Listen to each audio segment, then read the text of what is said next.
और चलिए अब खबरों का सिलसिला आगे बढ़ाते हैं और सबसे पहले बात करेंगे इस समय की सनसनीखेज खबर की। तो राजा मर्डर केस से जुड़ी हुई एक खबर है जिसमें अब 8 दिन की रिमांड पर आरोपियों को लिया गया है।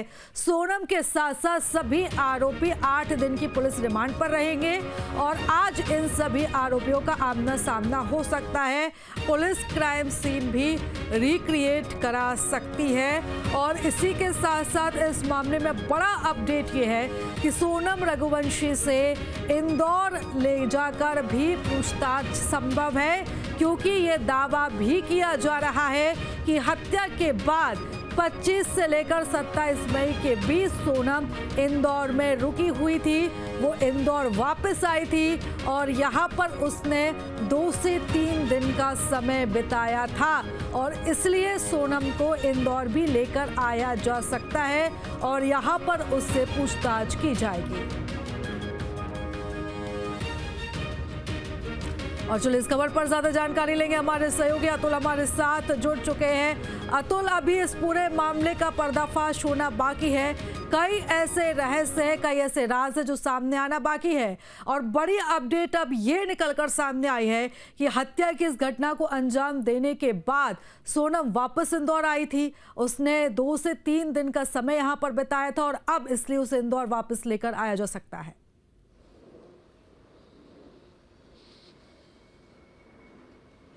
देखिए, ये सवाल जब इंदौर क्राइम ब्रांच के अधिकारी से पूछा गया था कि क्या हत्या के बाद सोनम इंदौर आई थी, तो अधिकारी ने ये पूरा मामले को सिरे से खारिज कर दिया। उन्होंने कहा कि सोनम इंदौर आई थी, इस बात की जानकारी क्राइम ब्रांच को अभी तक नहीं मिली है। सभी पड़ताल की जा रही है, लेकिन अभी तक इस बात का जिक्र इस पूरी पड़ताल के अंदर नहीं किया गया है क्राइम ब्रांच के द्वारा उस बयान में कि इंदौर जो है सोनम आई थी।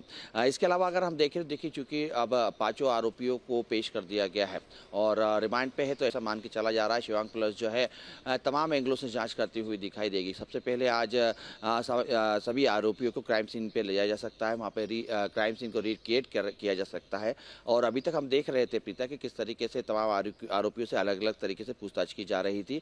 ये भी मान के चला जा रहा है चूँकि अब रिमांड शुरू हो चुकी है और सभी आरोपी एक जगह पर हैं, तो इस समय सभी को आमने सामने बिठा के बात की जा सकती है, सबसे आमने सामने बिठा के पूछताछ की जा सकती है। क्योंकि देखिए, जिस तरीके से हम देख रहे थे विशाल और राज दोनों के बयान अलग अलग निकल के आ रहे थे, सूत्र हमें बता रहे थे, क्योंकि मोबाइल फ़ोन का ट्रेस क्राइम ब्रांच की पुलिस और मेघालय की पुलिस कर रही थी। तो उस दौरान विशाल ने अपने मोबाइल को लेकर कहा था कि उसका जो मोबाइल है वो उसने वापस आते समय ट्रेन से बाहर फेंक दिया था, लेकिन राज का उसके बीच में ये बयान था कि उसने जो मोबाइल है वो इंदौर के एक ग्राउंड में फेंका था। तो उसके बाद हमने देखा अभी तक किस तरीके से विशाल को जो क्राइम ब्रांच है और मेघालय पुलिस है उस मैदान में ले गई थी, हालांकि लेकिन उसमें मोबाइल का पता नहीं लग पाया है। सोनम के मोबाइल को ले भी लगातार बात की जा रही है, अभी तक सोनम ने अपने मोबाइल की लोकेशन नहीं दी है, तो इस बात से इनकार नहीं किया जा सकता प्रीता कि जब क्राइम सीन रिक्रिएट किया जाएगा उसके बाद इन 5 आरोपियों से जो है आपस में आमने सामने पूछताछ की जाएगी, उसके बाद कई बड़े खुलासे हो सकते हैं। लेकिन अभी तक जो सूत्र हमें बता रहे हैं, सूत्र के हवाले से इस पूरे मर्डर के मास्टरमाइंड को लेकर कंफ्यूजन बना हुआ है। सोनम ये कह रही है कि ये इसका मास्टरमाइंड राज था और राज ये कह रहा है कि इसका मास्टरमाइंड सोनम थी। ये सूत्र के हवाले से हमारे पास खबर आ रही है। तो इन तमाम बातों को लेकर पर्दाफाश होते हुए दिखाई देगा। कई तस्वीर ऐसी है जो अभी छुपी हुई है प्रीता, उन तस्वीरों को भी साफ होना जरूरी है। उसके बाद तमाम जो हत्याकांड के पीछे का मोटो, वो हत्याकांड की जो प्रेम प्रसंग बताई जा रहा है, लेकिन इसके बीच में अगर हम देखें तो एक एंगल और सामने निकल के आ रहा है। और अगर इस पूरे मामले की बात करें तो एक लव एंगल भी इसमें निकलकर सामने आया था। जिस तरीके से राज कुशवाहा का नाम सामने आया था कि कथित प्रेमी वो सोनम का बताया जा रहा था, लेकिन अगर हम सोनम के भाई की बात करें, मीडिया से जब सोनम के भाई ने बातचीत की थी तो ये भी कहा था कि नहीं वो तो भाई है, सोनम पिछले 3 साल से उसे राखी बांध रही थी और वो उसे दीदी कहकर बुलाता था।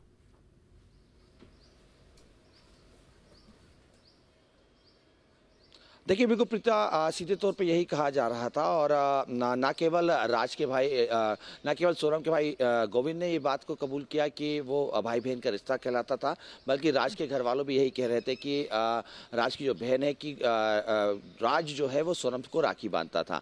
तो ये तमाम कन्फ्यूजन अभी बना हुआ है, लेकिन जिस बात की मैं बात करता प्रीता, ये काफ़ी महत्वपूर्ण बिंदु है जिसको अभी समझना होगा कि इसमें इस बीच में जो है जितेंद्र रघुवंशी का भी मामला सामने निकल के आ रहा है। जितेंद्र रघुवंशी देवास में रहता है, है, लेकिन बीच में राज जो मुख्य आरोपी बताया जा रहा है, लाखों रुपए का उसके खातों में ट्रांजेक्शन किया है, यानी कि लेन देन किया है। कई 4 खाते हैं जो सामने निकल के आ रहे हैं जितेंद्र रघुवंशी के, जिसमें राज ने लाखों रुपए की लेन देन की है।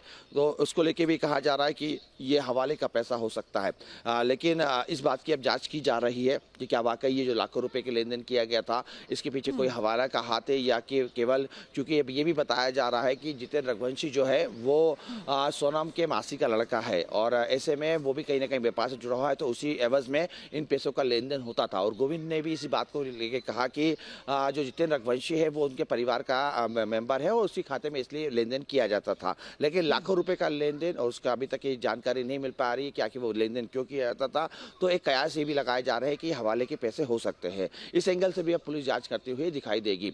तो कुल मिला के कह सकते हैं कि लगातार धीमे धीमे, चूंकि अब सारी जो आरोपी हैं वो इस समय पुलिस के हत्थे चढ़ चुके हैं। उनको रिमांड मिल चुका है, 8 दिन का ये रिमांड है। 8 दिन में काफ़ी कुछ सामने निकल के आएगा। खास बात यह है कि किस तरीके से एक ये पूरी जो है साजिश रची गई थी, साजिश को किस तरीके से अंजाम दिया गया था।